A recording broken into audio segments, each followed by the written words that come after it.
Welcome back to season 2 of Rec Talk. Today we have Hoxo's very own Sean Anderson joining us. How you doing, Sean? I'm well, appreciate it. Nice little 2-hour drive to get here, and yeah, I appreciate you making the effort. Excited to be here. Yeah, 2-hour drive. Yeah, well, just under Sheffield to Cov, and then I'm off to Birmingham anyway, so it's worked out well. Sheffield's it's a horrible drive in and out. Like just going in and out of Yorkshire it's just not very easy, is it? I think the M1 is pretty easy. Like Leicester is really easy, and Derby, and then you guys are slightly across, aren't you? So is it the M69 or something? Yeah, you've almost got to get it all just gets a bit west get to at that Leicester point. and then be like, right, now I start my journey to Cov. Yeah. Well, say my business partner's from Nuneaton, so I've done it. Oh, and did we you? both went to uni in Sheffield, so I went to his quite a lot. So I know that, roughly know the route, and it's longer than you think it'll be. Yeah, it is. I used to be in Harrogate quite a lot, and that was like a good sort of Yeah, that's a bit further than us, that. Yeah, it's like a good 2.5-3 hour drive. Yeah, I got a dog from Sheffield. Arnold. Oh, really? Yeah, Right, yeah, okay. he was from Sheffield. The dog? The dog, yeah. Yeah, sadly. Probably a Sheffield Wednesday fan, was he? Or? United, he was a Blades fan. Yeah. I'm a Man City fan from Manchester, but my family, my wife's family are all Blades. Are they? So I've got into them. I go to quite a lot of games, but I quite like Sheffield Wednesday as well. I mean, I thought it was brilliant how they went up this year. They both went up. It was great. So we did the treble and they both went up. Yeah. Great So life. you've had a good football Not bad season, innings. yeah. Great life. Did you see Jack Grealish's celebrations? I think he's still out now, isn't he? He's Yeah, still well, out in yeah. Villa now. He's at the England game tonight. They're not going to play him, are they? They can't. I mean, the guy's got to be hanging, hasn't he, surely? Yeah, I mean, he's a nutter. He's an absolute nutter. I know someone who works for England. He works as a coach for. I don't know if he's still. He works for a coach for the under-21s who reports to Lee Carsley and stuff. Oh, yeah. And he's like telling me about whenever we meet up, we always ask him, the latest news about the players, and he just said, honestly, Grealish is like the nicest guy in the world, but he's thickest guy in the world. Like, he's just stupid. Oh, yeah. He is just like lives in the moment, kind of goldfish bowl type mentality. Oh, yeah. And that's why we're totally off topic, but that's why Southgate doesn't trust him that much, because he doesn't believe he can remember the discipline. I think now that Pep's got him so disciplined, I think Southgate will play him now. But when he was at Villa as a bit of a maverick, that's why Mason Mount's like his main man, because he's so regimented. Southgate's like, everything's in a box, isn't it? Like, he's not too dissimilar to Pep. But Grealish, so he's probably had a lot of fun and probably not remembered any of it. No, he's like, well, we won the treble, we win. Did we? Yeah. But I think that's the thing with someone like Grealish, you kind of have to give him that creative license, don't you, to be able to just kind of go out there and do what himself, he does. Yeah, absolutely. That's where he's his best, isn't he? But to be fair, Pep does that, doesn't he? Pep does it well. Yeah. I'm very happy with what's gone on recently. But you have that with some recruiters as well, though. Don't you? Very similar. Yeah, very Well, Steve Guest, top biller, he's super regimented. And all that sort of stuff, yeah. But then on the other side of it, you got like people like me and you would just sit there, like, yep, 50 video calls, yeah, and then be like, I'm going to have meetings all day. And then they'd be like, well, your call times are shit. And I'm like, yeah, 'cause I haven't been in the office because I've been back to back with meetings, actually meeting clients and picking up jobs. And they're like, but your KPIs. Well, I think the nature of your desk and company and everything is so important. I mean, I was in recruitment for 7 years, and I left Australia and moved to London in 2012 in the Olympics. Yeah. And I had offers. I had 18 months experience as a contract recruiter. I had like 20 runners out, and moved home with no non-compete. I was pretty in demand. And I had like 3 really strong offers, and I had one that wasn't even as good. But I chose that offer because of the way they wanted me to work. They were like, we're going to have you sat in the middle of London. We're going to recruit the Lloyds of London insurance market. Everyone's within a mile distance. We meet. We're in coffee shops all day, basically, like you said. Yeah. And it's all about getting in front of people. Whereas all the others were like, you'll be recruiting, NetSuite into Europe, and I'll be just sat with a headset on all day. And I was like, in Melbourne, I recruited into the government, and it was all coffees and beers and relationships. Yeah. And I was like, that's the job for me. Yeah, that's my bag. Yeah. But that's the nature of recruitment, though, right? Is that you kind of have to be in front of people, because the relationship piece, people underestimate it a lot. I mean, there's conflicting opinions in terms of like someone like Benjamin Dennehy, for example, who's like, it doesn't matter whether everything is cold. Yeah, it doesn't matter whether you like me or not. It makes no difference. If I have the product that you need, or if I'm solving your problem, you'll buy. And to a certain degree, that's true. But then on the other hand, you have. I mean, we've got a placement going on at the moment, or we're kind of at offer stage with a placement where it's like a 6-figure chief technology officer or even a CIO for a big business. She's coming from a big blue chip as well. And she's like, they've caught wind of the fact that I might be leaving, so they've offered me a lot. But the good news for you is, because I like how you guys treated me, I'm probably going to get you on PSL over here. Yeah.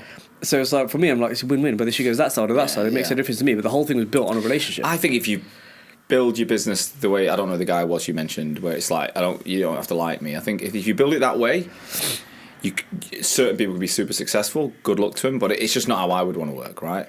And I'm all about that.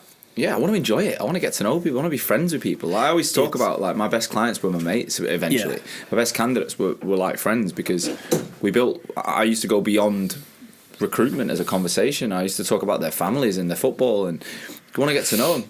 But I think it helps when you're that type of person where you all share. It's got to come natural, hasn't it? When you share, yeah, because, like, we've already learned so much about each other in 15, 20 minutes. Yeah. That's not always the case. You could be talking to someone who's just like, I ain't telling you shit about myself. Yeah.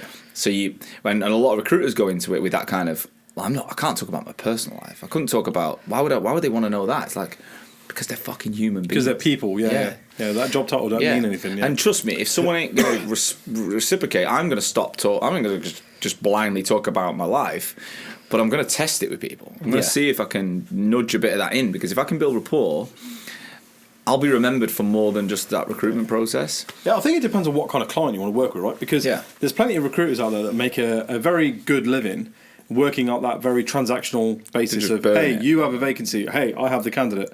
Let's transact on this. I don't need to even know like anything about you. You don't need to know anything about me. Let's just transact even the email address. Right? The email address, like an info or a sales email address that you communicate on. But that works in some scenarios, because there are clients out there who are like, listen, I don't give a shit. I don't want you to be my mate. I don't want you to tell me anything more than, I have a ball on a seat that's no longer there. I need you to fill that vacancy. I'll begrudgingly pay your invoice, and we'll part ways, and I'll never talk to you again. And there's people out there that have made a lot of money doing that, especially kind of during the pandemic and post-pandemic.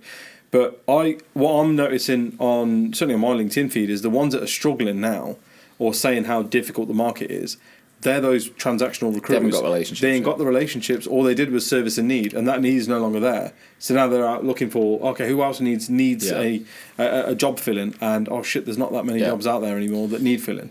It's funny though, like what you said there is, I think it's about finding and deciding the sort of clients you want to work with, because life's short, and you can do business in loads of ways. I don't like people who say to me, convince me why I should buy this. I'm like, no. Like, see you later then. Yeah, like I'm literally, like, you've come to me because I don't ring anyone. Like, you've come inbound through my process, and if you can't work out that from the fact that you're only here because it works. Yeah. I'll tell you how it works. I'll show you what. But then, like, you need to convince me here. I'm like, no, I don't. Like, this is how it works. This is the results you'll get if you've got the right attitude. It's always the other way, isn't it? It's like you need to kind of convince yourself as to why this is the process that's going to work for you. And that's it, isn't it? I mean, I remember we had a meeting once with a client who, to be fair, we still work with now, but that particular contact has moved on now.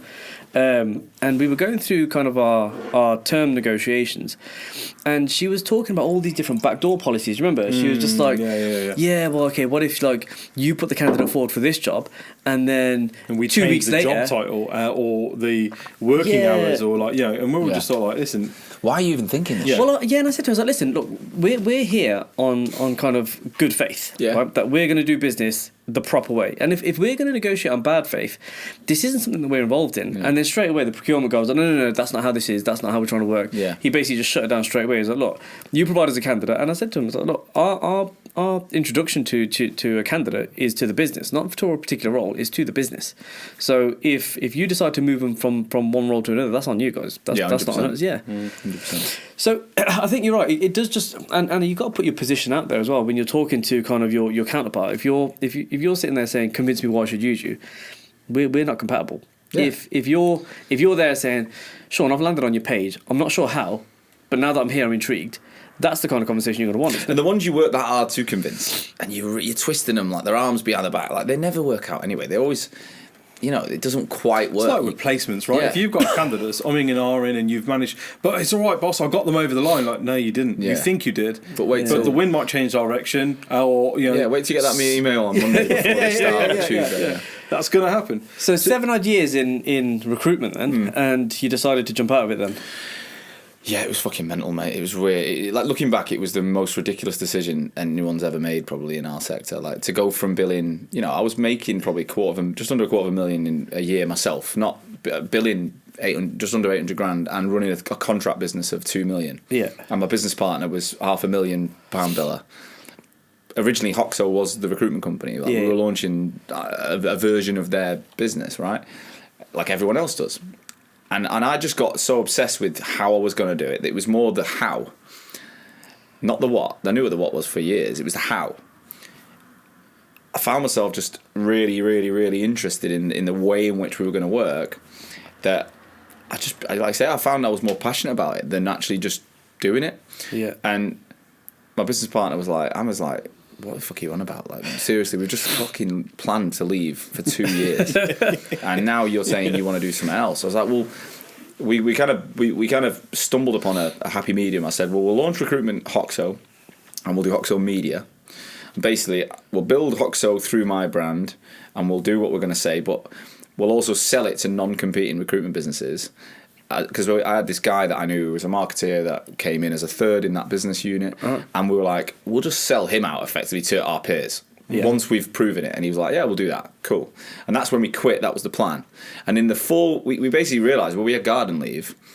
So we were like, well, we rang someone up who we knew, and we were like, look, can we just do your shit for free? Like, we're not bothered. We'll work with you for free just because we've got a month here. Yeah, let's get proof of concept. Yeah, and in that month, we did that. But I also realised I could start selling this now. I don't need to. I had an idea. I didn't really know what the fuck I was selling, but I went out and I sold 4 contracts in a month. Right.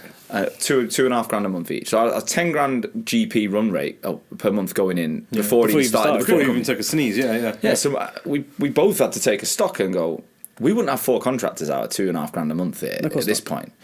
And we were contract recruiters. So I was like, look, give it 6 months. Let's just run at it. Worst case, we burn our covenant away, we go back. We can literally just ring our old clients and go. Yeah. Best case, we build something we're really proud of and we enjoy. And that was the journey. And you know, we knew nothing. It was embarrassing. If I look back at my original, go on my YouTube and look at the old videos, it's cringeworthy how shit the shit we were talking about. Yeah. But you know what? I'm really proud of it as well. You know, I feel like we've impacted the industry. I think what I said was going to happen on LinkedIn and the way people were going to work, it's actually come true.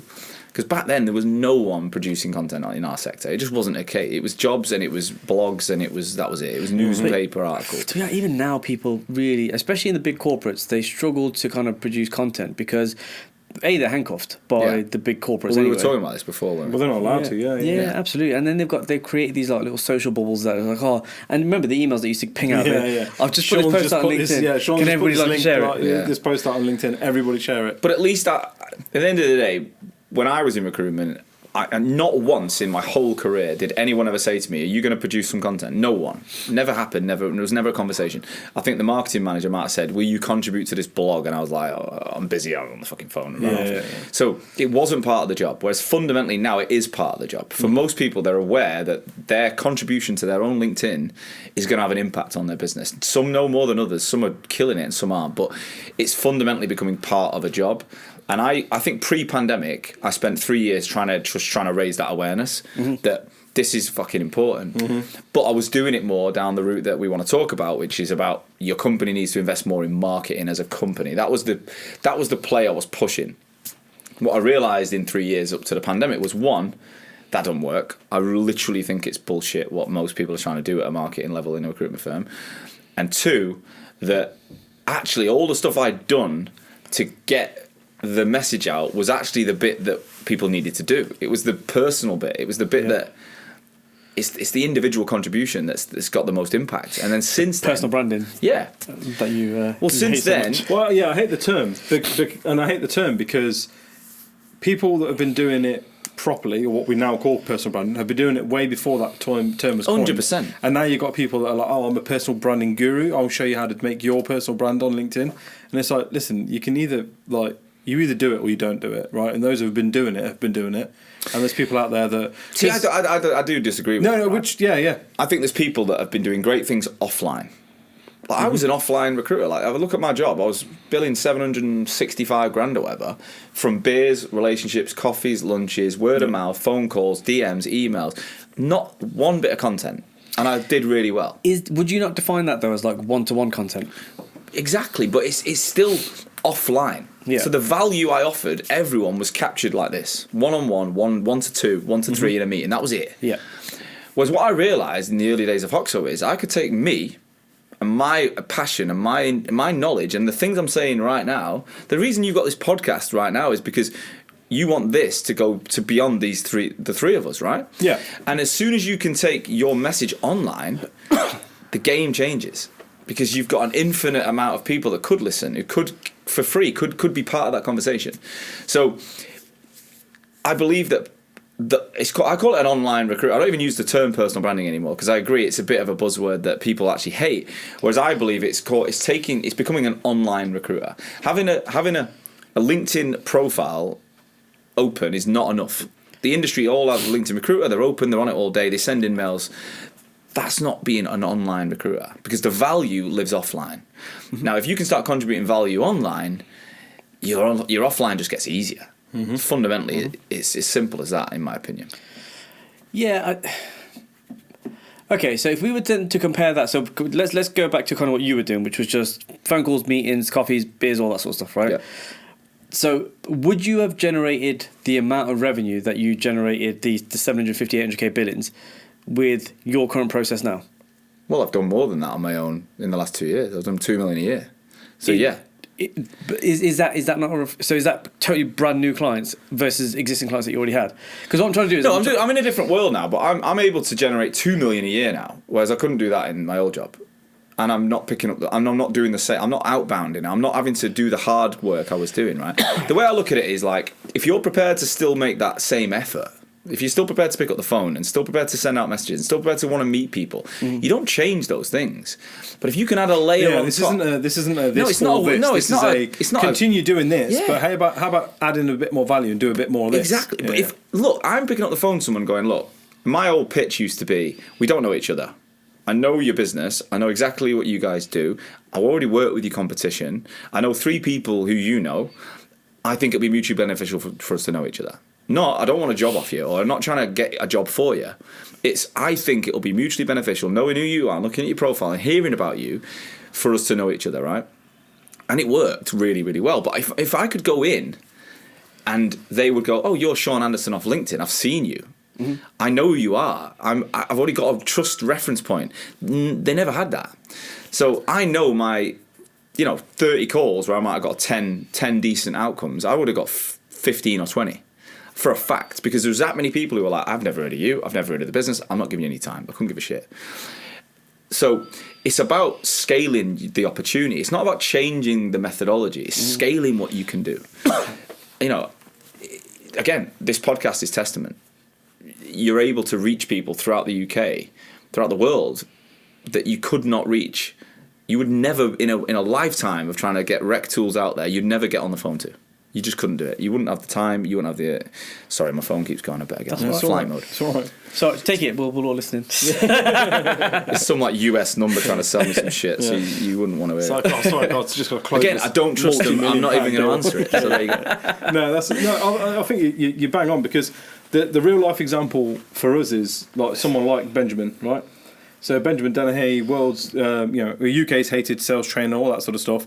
The only reason we know about him, and the only reason we know anything, the only reason we engaged in a conversation with him when we did, was based on the content that he was putting out, based on the fact that he would be very much himself on LinkedIn. And if he was to call us, we did that live call-in session with Trainio, and the guy who we got through to was like, "Oh my God, is this Benjamin Dennehy? I follow your shit on LinkedIn all the time. Like, I'm really, really buzzed to be speaking to you." Totally defeated the purpose of a cold call. That's it. But so you're right. Yeah, it's sort of trying to change a cold call into a warm call. My question to you is going to be though around: can the majority of recruiters do that and do that well? I think they can. I think my methodology is about. I'm not. You look at my LinkedIn. Like, hope you probably. I mean, you booked me on here because of it. I imagine, right? I'm not funny. I'm not like coming up with hilarious. I'm not like Mark Gaisford who writes scripts and tries to be hilarious. It's not who I am. I'm not. He's the guy that has no friends, right? Yeah, he's the guy who said he had no friends, right? Everyone remembers him. Don't get me wrong. He's done incredibly well with his brand, but I don't think he's like most recruiters. I don't think most recruiters are like the most creative guys who come up with fucking stories and scripts. Like, they're not. The reason we get in recruitment is because we just want to pick up the phone and we want to take action. We don't want to sit there writing reports and fucking reading shit. So I think I'm a good barometer for a good recruiter. And what we are good at typically is telling stories and talking on the phone and opening conversations with people and holding conversations with people and supporting people, giving free things away. Like, if you think about a recruiter's job, most of it is about giving away free advice all the time in the hope that at some point you're going to get paid, because you can do a whole process, educate and support and coach, and you get nothing at the end if you're contingent. So my whole methodology around LinkedIn is, it ain't about looking forward and going, what could I write about that LinkedIn's going to like? It's looking inward and thinking, what am I already saying? What am I already doing? Like, what did I say on the phone yesterday that guy was like, yeah. Like, my post, if you can see it now, if you can get it up, I did a post there. Not that one. Just go to my current traffic today. My current, I did a post that went out at 12:30, and what were we, 2 hours ago. That one. I don't want recruiters to be building. Yeah. 11, I had more likes on my phone. There you go, 25 likes. So this is genuinely something I heard yesterday. I don't want my recruiters to be building a brand, as they will be headhunted or they might leave. Jesus Christ. I said, are you being serious? I want to talk about exactly that. I said, are you being point serious? And he went, yeah, well, think about it, right? If all my guys become famous like you think they should, well, my competitors are going to look at them. More clients are going to look at them. More candidates are going to look at them. They're going to feel invincible, and they're going to go out and do it on their own. I went, okay. Fucking hell. So what are you doing to keep them then? I said, well, that's a glass half empty mindset. I said, if you look at it that way, why train them? Why give them Why give them LinkedIn? Why give them? I'm not going to teach you how to be a really good recruiter. Don't teach them to be a manager. I just want you to be an adequate recruiter. Yeah. I was literally like, you might as well just recruit on your own, or not even leave the house, because you might get it by a bus. But there's a lot of those type of recruiters out there, right? But that's the caveman recruiter. That's what it is. But let's go back to what I said about the methodology. That post just came from that call. I didn't have to go, how often do we have jump calls? onto like a content creator? How often do we have calls? Give me some advice. Now, I've got a structure that I follow and I can teach, and it works. But how often do we have calls where we're baffled, or where we've fucking heard that 10 times last month? It's not rocket science. So to answer your question, can any recruiter do it? They're all going to be different, and some are going to be better than others. But I fundamentally believe, as long as you can hold a good conversation on the phone, and you've got the capability to reflect, then that's the key, though, because I was literally just about to touch on that. A lot of recruiters will come off the phone and not be able to look back and think, why did that go so well, or why did that go so poorly? They're not going to be any good. So I can't make you better at recruitment. You've got to be good at recruitment. I get what you're saying. If you're a good recruiter, then it's sort of like, listen, I'm not here to try and get a shit recruiter better. No. I'm here to get the top guys to do more with less time. I want a guy who's already billing 300 grand to be doing $500,000 and going, fuck me. I got a guy who did $1 million a year in Sydney, right? An exec search guy. You can get him up. He's called Danny Hodgson, Danny Hodgson, Hodg. He works for Omera Partners, DGSON. Just type Omera, Omera. That guy. So he started working with me in March 2022, right? Yeah. Billing $1 million a year, 49 years old, living in Sydney. Exec search. He said, honestly, Sean, at my age, I'm actually the youngest guy in the market. All my competition are older. All my client and candidates are older. He had about 4,000 followers. He didn't use LinkedIn at all. And he's like, I'm building $1 million, but I've been watching you and I feel like I should be doing more. Yeah. So he's been, every week now, he puts out 3 posts. Click on one of them. Just look at the one that says, that one today, the questions prospective interims ask. Look, this is all my method. Questions prospective interims ask. I quickly say no to. Am I too old? No. Do I have a blah blah? And then just click on the likes for me. Just click on the 46. Let's scroll through who they are. CFO. Senior HR director. Go down. Founder and managing director. Yeah. C-suite. Strategic director. C-suite. Now, there might be the odd other recruiter in there, but if he gets 5 or 10 or 15 or 20 interim finance professional. Yeah. He just gets one person he's not connected to. And all he needs to do is go, if I know them, I'm building trust, I can reach out. If I don't know them, then guess what? It's going to be a lot easier to open up a conversation than it would have been before.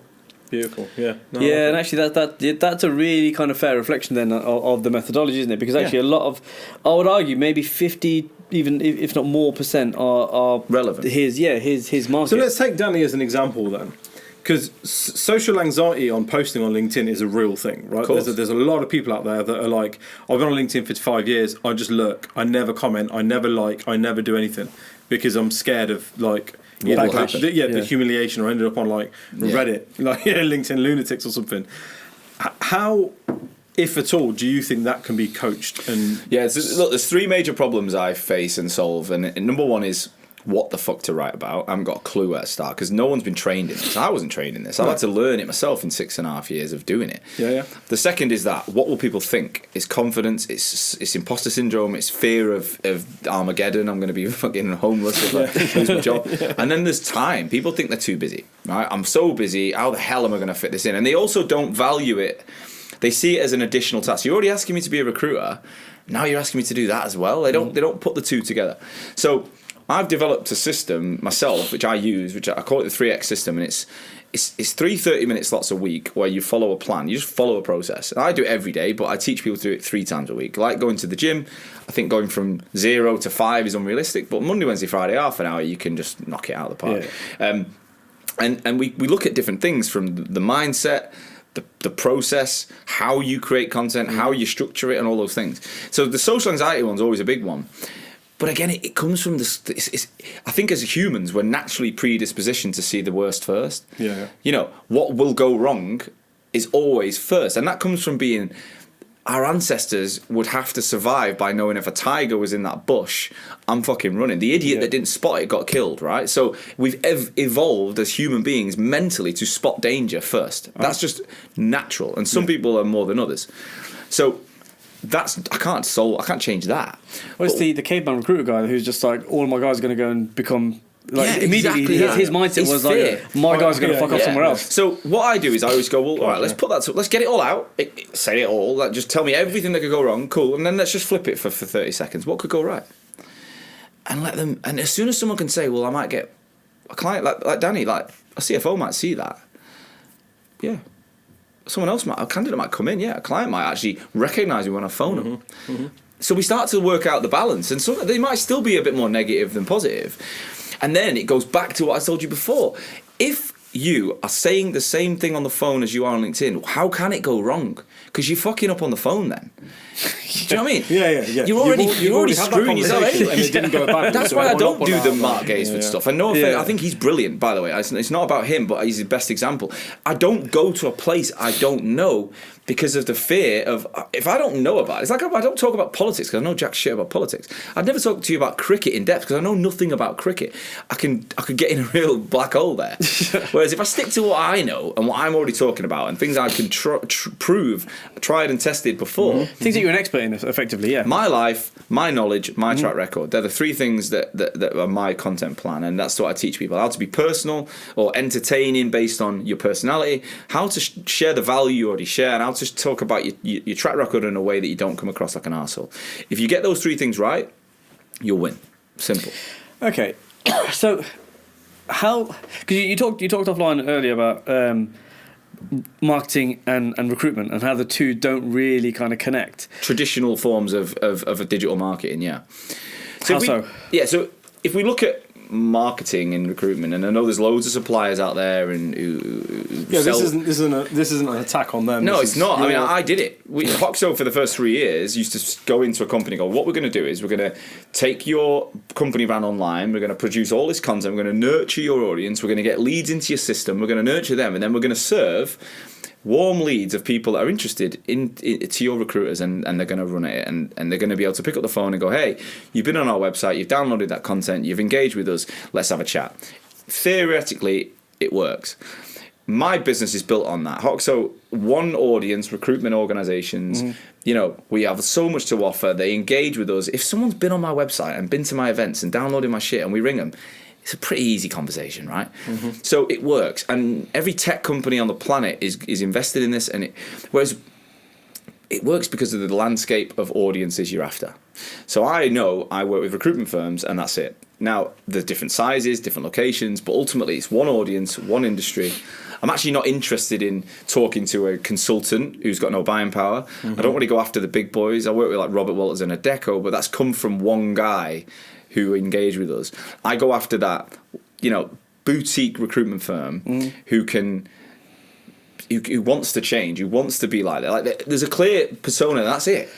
Whereas if I go back to my recruitment days and I know the industry inside out, your business, 5 people, you could have a 5-man team who have 5 person, and each of them have a different audience, and each of them have multiple job titles within that audience. So I recruit 3 levels of HR in the southwest of England, whereas my teammate does the northeast and he does payroll administrators or whatever. Yeah. And what it happens is it becomes so bloody complex. Even in a tiny organisation, you then look at your 50-man, 20-man, 30-man, 100-man agencies. It is a minefield. So how the hell could a supplier or even an internal team at a central point cater for all those audiences? Well, it's impossible. Impossible. Yeah, because then you're doing a MailChimp type Groupon shit where you're just pinging out a load of shit, just hoping something will stick. But that's that age-old shit, isn't it? It's like, I'm a really good team player, but also work very well individually. Yeah. Do you know what I mean? You see those on CVs all the time. It's like, this person's trying to... I can work in every business. So what happens is, these companies get bought into this dream, whether it's an internal team or whether it's an external partner, and they put a lot of time, effort and content in and all this stuff. And what happens is, it's a bit of a wet fart. If they go live with all this stuff from the company account and they get a few leads and a few trickles in, and then they've got all these recruiters who are like, well, I could just pick up the phone and go on LinkedIn. And then the company compares that campaign with all the work you're doing elsewhere, and they're like, well, this is a waste of fucking time. And it's true. Whereas my whole mantra is I flipped it. I want to just work with the people who are making the money. Yeah. I don't mind. Like, the marketing team can be to market better. Because if you can get those 5 or 10 or 15 or 16 at a desk level to fundamentally realise it, if you've got 1,000 or 2,000 or 3,000 or 4,000 LinkedIn contacts and you understand how to talk to them,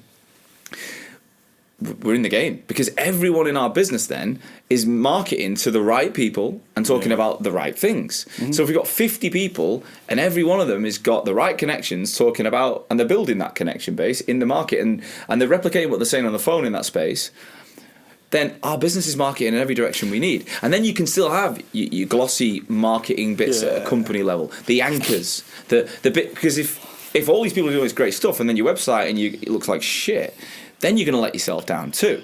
So it's a combination effect. But I think fundamentally what you're almost sort of saying is that recruiters are no longer just salespeople, or they shouldn't just no longer be.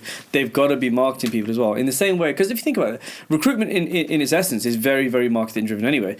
You're writing content with your adverts. Yeah. Most of the time poorly, right? But you're writing adverts with your content. You're putting out posts on LinkedIn. You're marketing your clients. You're marketing your candidates to your clients. A lot of it is marketing. You're telling stories. Yeah, absolutely. There's a reason why, when you're ringing up a client going, you've got to meet this guy. And I was so good at that. I know I was. I used to ring a client. I remember I'd get CVs and I'd be like, on paper, this guy ain't getting the job. But I could tell a story. And I'd phone the client and look, I swear to God, before you even read this fucking CV, you've got to listen to me. All right, Sean, here he goes again. But 4 times before I got it right for him. So he listens. And then the guy gets the job. And again, he was always going to get the job if he got in the room. But without my story, the CV wasn't going to do it. That brochure wasn't going to do it. Yeah. And so I think what we said at the beginning is we've always been marketers in our own way. We've always done it. We have. We just didn't know.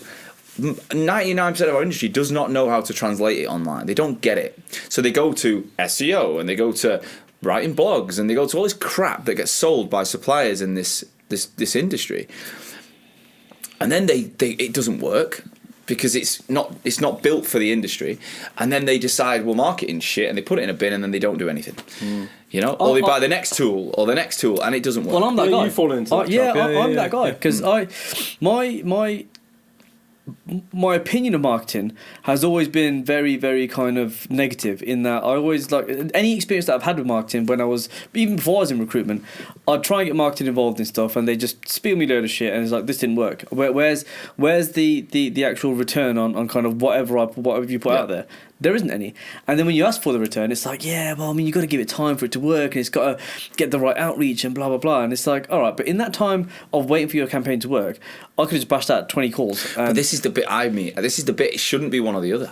It can't be. You can do both. And again, if you pay me to manage your account, which by the way, we do that, we have a ghostwriting service,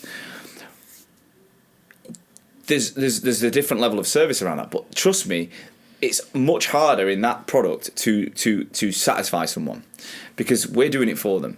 Whereas when I give you the skills yourself and you go to LinkedIn and do something that works, you love me infinitely more, because you're like, that guy has just given me something and I've done it, and I'm in control. I did that. Teaching them to fish sort of thing. Exactly that. Yeah. I'm in control. And for years, marketing has always been separate. Salespeople pick up the leads, marketing people generate the leads, and I don't believe anymore. LinkedIn's changed it. Until LinkedIn organic reach dies, which it could, until that moment where, like, if you look at Facebook now, you cannot post on Facebook and get anyone to see it unless you've got so big a following. You're starting out today, you can't do it. But even if you have got a big following, I mean, like, on my Facebook, and this is how you know we're old, because we're talking about Facebook and not fucking Instagram or Snapchat or whatever, but on my Facebook, if I'm following any kind of sports star, celebrity or whatever, sometimes I'll find it in like my TikTok feed, or I'll find it like, oh, did you hear what such and such said? And I'm like, I totally even scroll past that, because now everything's just all video content, isn't it? I watched a video the other day, and it was a Gary Vee video. And he was talking about how... Did you call him Gareth V? Gary V. Oh. Gareth V. We're not... I'm not sure the Soviet Union background leads to Gareth. And he was like... he was like... Yeah, posting on Facebook now is like just shouting in an empty room. It is. Like, that's about as useful as it is. But that's where I fear LinkedIn will end up going. Oh. If you can do me a favour... What's his name? Nathan. Do me a favour. Click on the home. Just click home on your LinkedIn. That's it. And let's just scroll a minute, right? So the first post is Will... Everyone knows Will, right? Yeah. By the way, how does everyone know Will? How? No, he's fucking right. LinkedIn, right? I don't know him any other way. I was going to use that as an example. 10,000 followers they've got on their recruitment. Everyone knows him because he's hilarious. Now, he does what I can't do.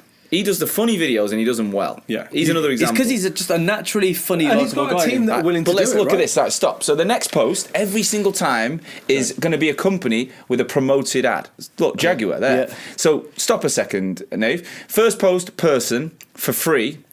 Jaguar have got 24,000 followers. Everyone knows Jaguar in the country, but they're having to pay. Why? Because company accounts are purposely suppressed. LinkedIn will go, have 1 million followers on your LinkedIn account at a company level, and we're still not going to push it. Yeah. Because they want to turn around and go, you need our brand management package where you buy X amount of adverts. So at the moment, because you spend so much money on Recruiter or Sales Nav or whatever, the organic reach at a personal level is 24 times that of a company account. Right? So if you post on your company or your personal, 24 times more likely people see it on your personal. Because you've already paid, you're not really paying any money for your company account, so they have to try and make money other ways, right? Yeah. Now, my fear is that with more people coming to the platform, with more creators, at some point it'll turn into Facebook where they'll just damage everything without paying. Like, I hope they don't. But we've seen it happen to Insta. We've seen it happen all the time, and it will continue to. But they have tried it, though, haven't they? Do you know, with like doing things like the reels and the stories and all that sort of shit? It just because people are so scared of using LinkedIn in the first place.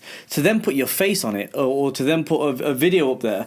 That like is just terrifying for people. Also, by nature on LinkedIn, like, people do have big connection followers. Like, you think about it, like the average recruiter has 5,000 followers. If you have 5,000 followers on Insta, you're probably going to be selling teeth whitening products or something. Yeah, like, Like, it's genuinely quite. There's a lot of influence. So like the average person, when you click on stories, if everyone was doing it, it would be never ending. Yeah. Do you know what I mean? It'd be never ending. Yeah. So it just fundamentally didn't work. I think LinkedIn are consciously trying to not be like Facebook and all that sort of stuff anyway. Yeah. Now, there was a point where it was. They seem to have changed tact a lot. But yeah, it's interesting. I think you made a really interesting point about kind of, why not be able to do both, right? And obviously there's that social anxiety piece as to why some recruiters don't do both. Do you think we'll head to a point where there'll be that many recruiters doing the personal brand thing that it will just switch off an audience? What, One sec, Nate, you don't have to keep scrolling, mate. Do you know when you do something when somebody first like, I feel like I'm at a slot machine. He's like, when's it going to bonus? I'm going to win it. I just want to stop. So your question was, will it get to a point where there's that much of it, where it's just then like? Let's look at the stats today, right? So there's 900 million members on LinkedIn. Of the 900 million, that's crazy, by the way. Of the 900 million, only 3% go to LinkedIn on an average month, right? So I think it's 3 million go as in just join the site visit once a month. So that it's something like 3% go to LinkedIn every month. So of the 900 million, there's so many people not going there all the time. Of the 3%, is something like, no, what's the exact numbers? It works out anyway. 0.25% of all LinkedIn users produce a single post on LinkedIn. That's the reality. One single post. One post a month. 0.25%. And of those, they net 9 billion impressions. So 0.25% of all users, a lot of them don't go to the platform. So you can say there's like, there's I can't remember the exact number. It might be 300 million or something go once a month. But there's definitely 0.25% of all LinkedIn users post once a month. So, and then if you look at our recruitment sector, we live on it. Yeah, but it can't be more than that. So the reality is we're nowhere fucking near it. For everyone you think is clogging up your newsfeed, there's thousands doing nothing. Yeah. So the opportunity is nowhere near. Will was a good example of that. In that, you're right. But what not everyone can do what Will Grashoff does with his team, right? Because you have got people in the team. I mean, we went upstairs tomorrow and went, right, guys, we're going to start filming content. I need you guys to be funny. I want you to be witty. There's going to be people up there like, I just don't want to be on camera. What are you talking about? And that's why my stuff is more of a mass thing. Like I'm appealing. I'm working with 4,800 recruiters. Yeah. I could not teach 4,800 recruiters to do what Will and Mark Gaisford do. Like that's a different skill set, and I don't even have those skills.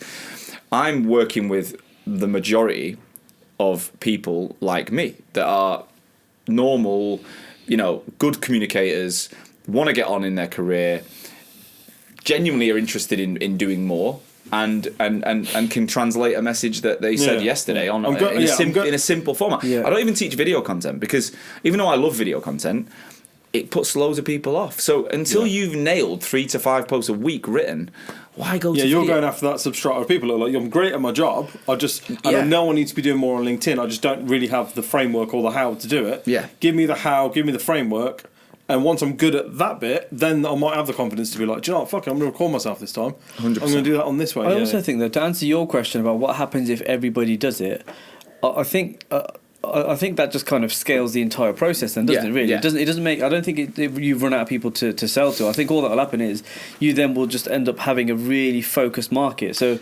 of your 30,000 connections, you would then be working with a very specific percentage of that market. Same with everybody else. So what you also got to remember is everyone's newsfeed is unique, right? So just because you see stuff doesn't mean everyone sees it. No, that's right. And everyone thinks this. Like the average project manager or .NET developer or whatever has like maybe 300 to 500 connections. Recruiters are connecting all day for a living. Most people don't do that. So even though you see and I see all my stuff's recruiters, so I see everyone who's doing it. Yeah. But if you think about the average candidate or the average client contact, they might only have a handful of recruiters actually they've accepted. Yeah. So they're not seeing what you're seeing. So even though you're thinking, everyone's doing it, one, they're not, and two, absolutely no chance the people you're trying to reach are getting the same view as you. They're not. Yeah, it's almost you projecting rather than being sort of empathetic towards what people's news feeds are going to be like. What I love though is that, like, I also know, and I won't name them, but I know people who are really fucking good at the content game. Don't bottle it, just name it. Yeah, but there's people who are really good at the content game. Yeah. And they can't sell. They're fucking useless, right? They cannot sell. Yeah, maybe don't. No, I'm not going to. But there's people I know. We'll put a beep in there just to make it out as if you did it. No, I know. Yeah, do that. But with all the will in the world, they're not salespeople. They're not good at it, right? They can't do it. So, and that's what a lot of marketing people are like. They go into marketing. They're quite good at communicators, but they hate that whole sales bit. Like they can't close. They don't want to close. They don't want to. So, I love the fact that our sector is typically driven by people that are good at sales and are taught well. And so when you add this layer on top, you've got a machine. You got a killer. Mm-hmm. Whereas The other way around is there's so many amazing writers, but they can't. And if you've got a lot of recruiters that are just amazing writers, they ain't going to do deals, in my opinion. Well, look, the truth of the matter is, all business is built on sales. It doesn't matter what whether you're an accountancy practice trying to win new clients. The only way you're going to win them is by selling. Yeah, of course. So the marketing stuff can be added on. The sales bit you have to have a fundamental kind of belief in the first place. And you're right. I think recruiters have already got that. And those people that get into recruitment not thinking that it's selling are the ones that end up going, oh, I'm a recruitment ninja, or I'm a guru of professional fucking careers or whatever, and they end up leaving that market quite quickly. But I think to negate sales and to kind of push away the sales element of it is where a lot of recruitment marketing suppliers go wrong. Yeah, because they'll sell it as a package of no, you won't have to do any BD anymore. Well, it's nuts, right? So there will be. I just think you do warm BD. I mean, it's better, isn't it? Yeah, I'd rather ring people who know who I am all day. That's what I'll make 100 calls if they know who I am. Well, we've had it. When it was just the two of us, we'd make phone calls to like prospects and stuff, and be like, "Oh yeah, I've seen your stuff on LinkedIn." Oh, I wouldn't say any of the things you guys say on LinkedIn. Because at the time we were being edgy twats, but you know. What do you mean at the time? Yeah, at the time. We're not like that anymore. All I do is talk about rectals. No, what makes me like. From what you're saying is, it like kind of open my eyes to is we've got businesses, and I'm dealing with recruitment firms all the time, right? And there's businesses out there that are paying tons of money for targeted ads or for Google ads and that kind of thing, like, you know, and you want to target your audience and you're paying, you know, you're bidding on keywords and all that sort of stuff. When it's like you've got a team of consultants who could target the very people you want them to target, already connected for free, and they're already literally connected. Just typing out tapping in something that happened that day that might be of interest to them. Another thing to remember here is that recruitment is probably the most undesirable purchase in the world, right? No one wakes up and goes, I can't wait to hire someone. Like they might want the person in the role, but that may be a new boiler. But the process is not like, oh fuck, I can't wait to work with that recruiter. Like it's just never happened. And everyone thinks it's a bit like an estate agency, right? Same thing. We want the house, but do we really want to deal with that fucker to get it? Not really. So we're necessary evil, aren't we? Basically? Yeah, we're necessary evil, and that's the truth of it, right? So it's not about. And a lot of these even really innovative products can come up with these amazing offers that you're like blown away by. We're as good as the person and the process they've got. And there are recruitment firms with USPs. I know a few that are doing some unbelievable things where they're wrapping like EVP products, and they're doing a lot more than your standard recruiter, and as a result their offers are genuinely driving like leads. But majority, it's on the strength of the human being. It's the strength of the relationship. That bit is novelty as well, though. Yeah, because if you look at, have you read Simon Sinek's book? I haven't, but I want to. Yeah, I know. So start with my what? business is built on it, but I don't know. Yeah, honestly, I was saying to Nitin to kind of read it or just audiobook it. That's what I did, and with the audiobook, you listen to like him doing it as well. But in that, he's like, businesses when they create something truly innovative, it sticks. Like Apple with the iPhone, that was innovation. And at the time, Motorola brought out the Razr, or not long before that, and it was like, micro thin, it's got all these carbon fibre bits and pieces, whatever, and you flip the phone and that's it. And that piece, he goes, the reason the Razr didn't stick is because it was novelty. It was just like, once you get over the flip shit, it's whatever. Apple came up with apps. Put apps on your phone. You want a new phone every 12 months. That's because your old phone, it's shit now. Yeah. Put apps on your phone, and all of a sudden you're now reinventing absolutely your phone every single day, and that's the thing. So USPs, I do buy into within reason, but I think a lot of people are in danger of putting novelty behind their USP as just one-off. We've seen it, you know, there's people offering, I offer an extended rebate, and it's like, who's that guy who offers like 12-month fucking free replacements or whatever? We're not going to name people, that's not there's a guy who's offering like almost a Klarna, like a payment plan on perm fees, and it was just sort of like, it's novelty, you know, like if you have a client who that is useful for, that isn't a client. You shouldn't be doing business with somebody who, if you can't afford to buy those shoes, and I'm offering to pay me £5 a week until you pay those off, don't buy the shoes, right? Yeah. And it's kind of establishing is what we're offering our USP, is it a novelty or is it a genuine USP? And actually, if it is a novelty, well, step away from that and look at your people, because there's your USP. Because I'll tell you what makes your business better than theirs. Well, I've got Tom on my tech desk. They haven't.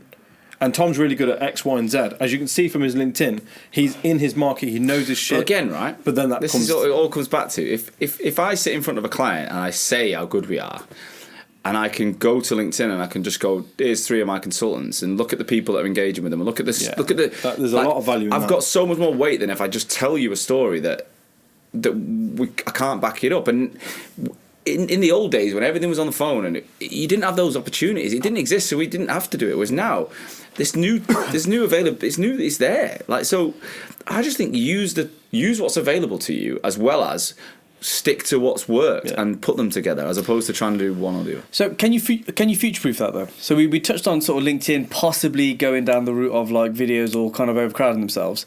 What happens in that scenario? Because if you are just shouting it, dies off. Like there's all, I mean, Microsoft have invested in it, and it's going one way at the minute. I mean, I can show you the graph, like it's year-on-year growth. So I got into recruitment in May 2011, and there was 200 million people on LinkedIn, and there's now 900, and there'll be 1 billion by January next year.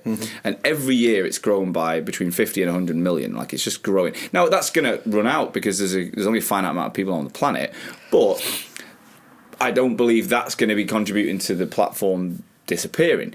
But you never know what's around the corner. But I kind of think I've got one eye on that, but focus on what's available now.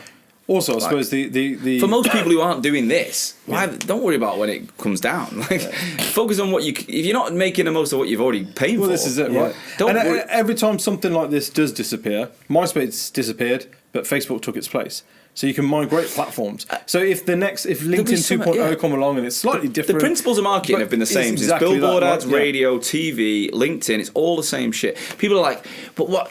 I can't say that on LinkedIn, because there's no one at the end of the. It's not like the phone where I've got context. But I'm like, yeah, but if that was the case, radio wouldn't exist. And also, people fill in their own context. Yeah. People radio don't go, well, we can't put that out because John on the M1, he might not like that. Like, they don't do that. They think a bit bigger than that, and that's what marketing should be. Your one-on-one conversations are different than your one-to-many, but it's a similar concept.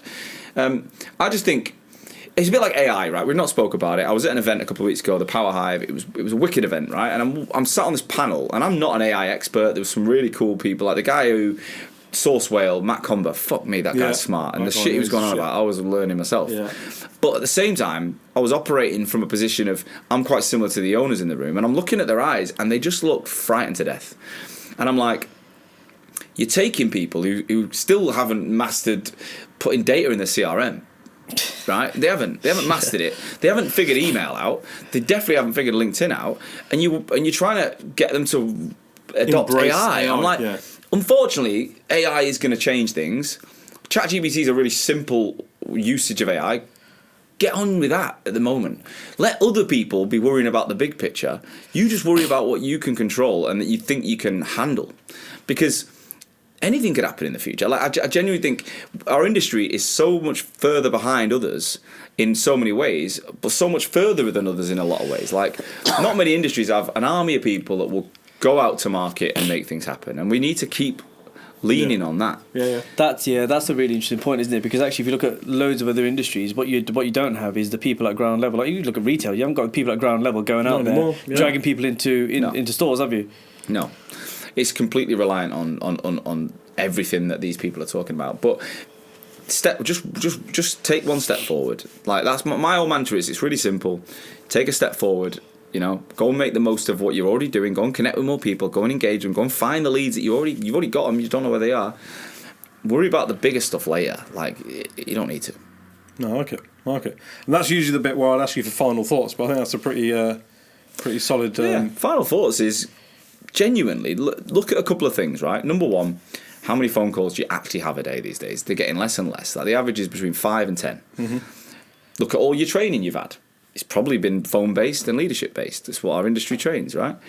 And look at the money and time you spend on LinkedIn. Most of our industry has it open all fucking day, and they're spending thousands on it based on recruiter licenses. Mm-hmm. So you spend less time on the phone than ever. You spend more time and money on LinkedIn than ever. And all your training is weighted on the little bit that you do there, which should be done. Yeah. But what about this? Like, what about this big piece? How do you maximise that? And that's what I'm really passionate about.